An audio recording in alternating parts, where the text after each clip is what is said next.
Hi guys, it's Marcia from Smart in the Kitchen. I wanted to give you a fun idea for summer cocktails that can kind of double as a dessert. So in Italy once I had a lemon sorbet with Prosecco, and it was so refreshing after a day in the sun, and I wanted to recreate that and give you ideas for making it your own.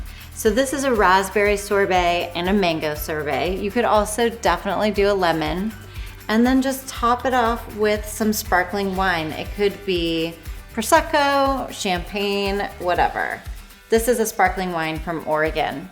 And then just add some fresh herbs to your glass and serve it with a spoon on the side so that your guests can kind of dig into the sorbet.